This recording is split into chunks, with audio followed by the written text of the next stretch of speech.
Say his name, George Floyd. This morning we're remembering George Floyd on what would have been his 48th birthday. As you know, Derek Chauvin murdered him. That was back in May of 2020, setting off a historic Black Lives Matter movement, protest, demands for police reform. Since Sunday, this has been a week of service in George Floyd's honor, celebrating his life and to make an impact in our communities. We're sure this will always be a special and bittersweet day for his loved ones, and that includes his first cousin, Shareeduh Tate. I'd like to say she's a friend of this network, lovely lady. You also serve as president of the George Floyd Foundation. Good morning to you, and thank you once again for joining us. We know your family. Yeah, absolutely.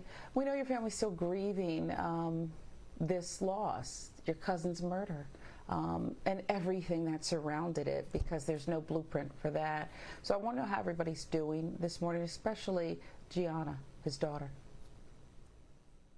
I think that everybody is doing about as best you can. You know, every time you hit one of these holidays or birthdays or one of these landmarks where, you know, families gather together and celebrate with each other, it's a big reminder that he's not here anymore. And I would say that, you know, we're all doing as best we can. Yeah. We've talked before, even often, about the presence in your family. George's presence was large, and you talked about the impact of losing him.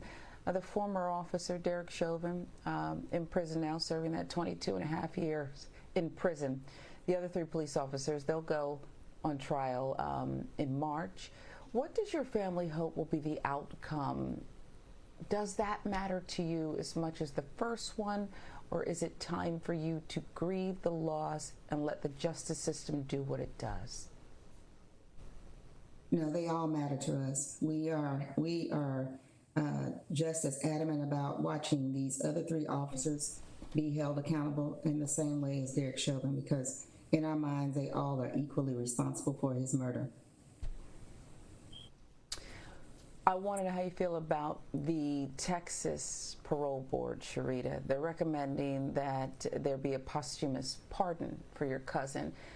It was an old case out of Houston, 2004. Your family petitioned for this. If it goes through, what does it mean?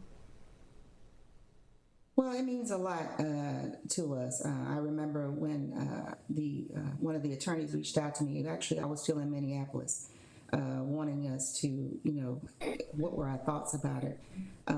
I think that anytime that you have been found guilty or something, or even charged with something that you did not do, it's an opportunity for them to right a wrong. So we are hopeful that the governor will do what he needs to do to make sure this happens. Yeah, and seeing George Floyd as a person, as a man, and that's in line with the mission of the George Floyd Foundation. Tell us more about the work there.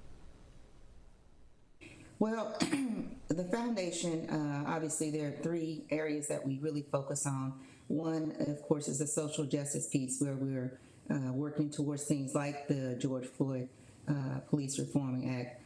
We also do youth mentoring services, where we work with children, and of course workforce development to try to create opportunities for individuals who need second chances, or perhaps college is not for them, but they can develop a trade so they'll be able to support themselves and their families. So those are the 3 areas that we work on.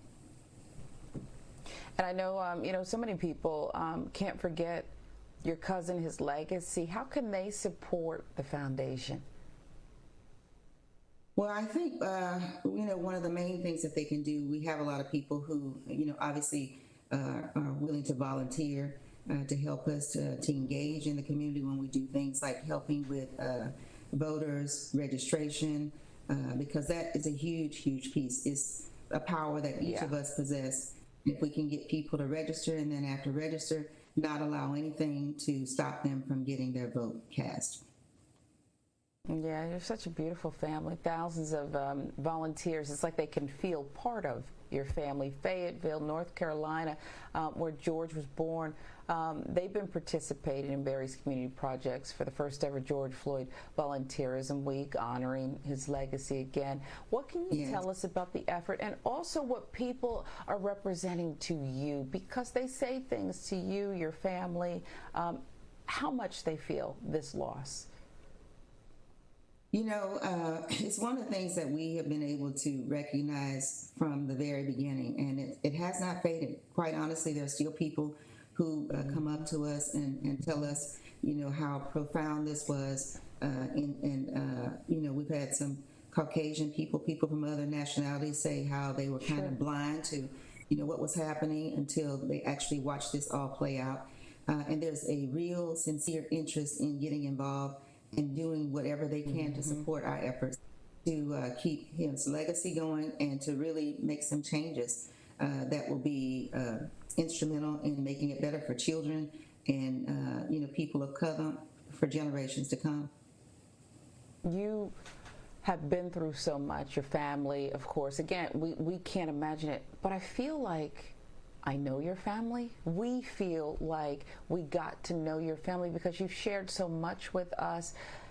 George won't be here today, of course, for his birthday, but in years past, what would that have been like, and what will you do today? Well, I think for us, a recipe for a good time is family, food, and some music. You know, you know, you get us together, we're going to do a couple of things. We're definitely going to eat. We're going to laugh and have a good time, and we'll dance too and entertain each other. And so on today, we will be doing something similar to that. Not anything on a big scale, but just kind of reminiscent of how our family used to spend our time together. Actually, tomorrow is my mother's birthday, so we had 3 birthdays actually in succession. Brooke's birthday was yesterday. Of course, Perry's is today, and my mother's is tomorrow. So, yeah, we'll be doing something familiar, and we'll be thinking about him